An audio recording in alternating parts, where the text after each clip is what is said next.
नमस्कार दोस्तों, आपका हमारे चैनल में स्वागत है। आशा करता हूँ आप सभी प्रसन्न एवं स्वस्थ होंगे। आज से कुछ दिन पहले मेरे पास एक छोटा सा बालक आया था अपने मम्मी पापा के साथ में। तो उसने मुझसे पूछा कि अंकल, डॉक्टर अंकल, ये क्या चीज़ है। तो मैंने उससे कहा, बेटा इसके लिए मैं एक वीडियो बनाता हूँ आपके लिए, तो आपको विस्तार से बताऊँगा कि ये क्या चीज़ है। तो इसे हम कहते हैं नी हैमर या सिंपली हैमर।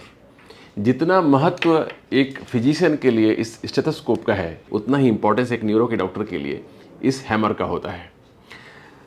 इसके कई प्रकार होते हैं, अलग अलग पेशेंट्स में अलग अलग इसकी उपयोगिता होती है, लेकिन मोस्ट कॉमनली जो यूज होता है उसको कहते हैं बेबेस्की हैमर। ये जो है वो बेबेस्की हैमर है और इसको पकड़ने का भी विशेष तरीका होता है। कुछ इस तरह से हम पकड़ते हैं और जब हम स्ट्राइक करते हैं, जिस भी टेंडन पे स्ट्राइक करना है, जो मांसपेशी का जो अगला छोर होता है जिसे हम टेंडन कहते हैं, वहाँ हम स्ट्राइक करते हैं, तो उसे हम यहाँ से ही स्ट्राइक करते हैं, इस तरह से, जैसे इसे, है ना। हम उसको ऐसे नहीं करते हैं, जैसे हम यहाँ करेंगे तो ऐसे करेंगे, तो इससे मरीज को भी चोट नहीं पहुँचती है और उतना ही फोर्स यूज होता है जितने की ज़रूरत होती है।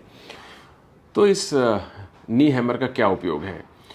इस नी हैमर का मुख्य उपयोग है यह जानने के लिए कि न्यूरो की समस्या जो मरीज को हो रही है वो कौन से प्रकार की है, अपर मोटर न्यूरॉन टाइप है या लोअर मोटर न्यूरॉन टाइप है। इसका क्या मतलब है? देखिए, जैसे एक बल्ब है, ये अगर नहीं जल रहा है तो उसके लिए 3 कारण हो सकते हैं मुख्य रूप से देखें तो। या तो बल्ब ही फ्यूज हो गया है तो भी वो लाइट नहीं जलेगी, वो बल्ब नहीं जलेगा। अगर वायरिंग में कहीं प्रॉब्लम आ गई है तो भी वो बल्ब नहीं जलेगा। और वैसे ही अगर स्विच खराब हो गया है तो भी वो बल्ब नहीं जलेगा। ठीक वैसे ही हमारे मांसपेशी में अगर प्रॉब्लम हो तो भी ये हाथ काम नहीं करेगा। अगर नस में प्रॉब्लम हो तो भी ये हाथ नहीं काम करेगा। अगर स्पाइनल कॉर्ड में प्रॉब्लम हो तो भी काम नहीं करेगा। और ब्रेन के अंदर कहीं प्रॉब्लम हो जाए तो भी ये काम नहीं करेगा। तो सामान्य आदमी सोचता है कि अगर ये हाथ काम नहीं कर रहा है तो यहीं पर प्रॉब्लम है, जबकि ऐसी बात नहीं होती है। तो जब हम हैमर से स्ट्राइक करते हैं, सपोज मैंने यहाँ पर स्ट्राइक किया, ये अभी तो मेरा नॉर्मल है तो ये ऊपर की ओर जंप करता है ना। तो हम इसे कहते हैं positive deep tendon reflex, positive DTR। लेकिन अगर किसी आदमी को कोई समस्या हो तो वो हो सकता है बिल्कुल भी रिस्पॉन्स ना आए उसमें से, हम स्ट्राइक करें और बिल्कुल जीरो रिस्पॉन्स आए, वैसे का वैसे ही रहे हाथ, तो हम इसको कहेंगे कि DTR एब्सेंट। तो DTR अगर एब्सेंट है तो मतलब कि यहाँ नस की समस्या है या मांसपेशी की समस्या है।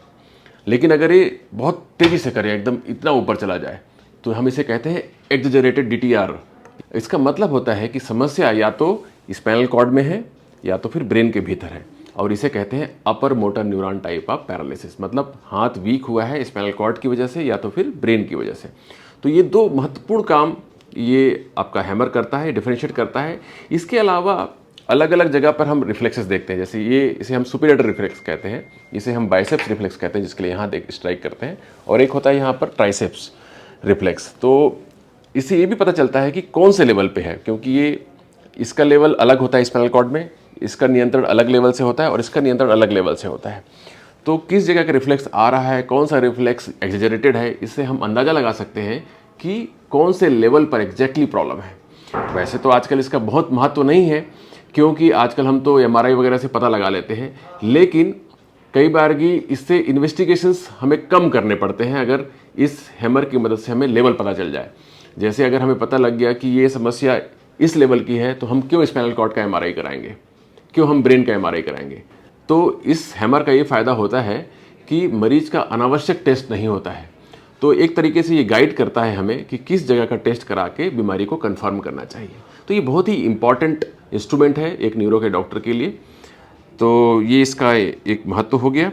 अच्छा, इसके अलावा आप ये देख पा रहे होंगे कि एक पॉइंटेड सा बना हुआ है इसमें, इस हैमर के एक छोर पर।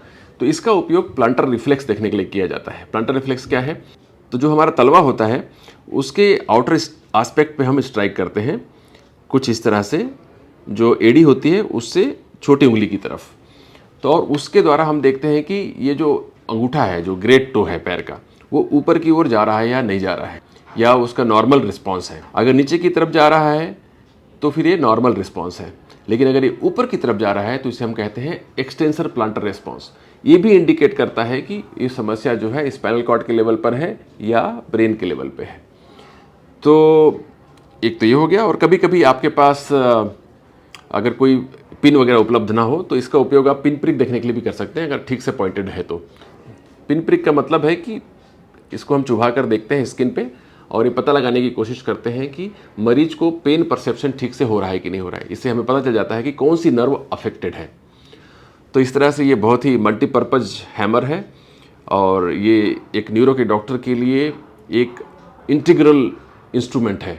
इसके बगैर आप एक न्यूरोलॉजिस्ट की कल्पना नहीं कर सकते हैं। और जब हम ट्रेनिंग कर रहे होते हैं, एमडी मेडिसिन कर रहे होते हैं या डीएम न्यूरोलॉजी कर रहे होते हैं, तब इसका और अधिक उपयोग होता है क्योंकि हमें उस समय बेसिक सिखाया जाता है।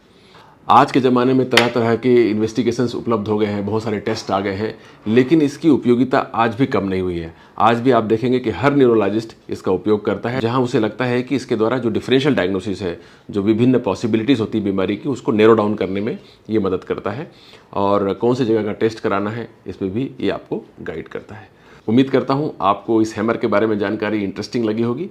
ऐसी ही उपयोगी और इंटरेस्टिंग जानकारी के लिए इस चैनल को सब्सक्राइब करें। बहुत बहुत धन्यवाद।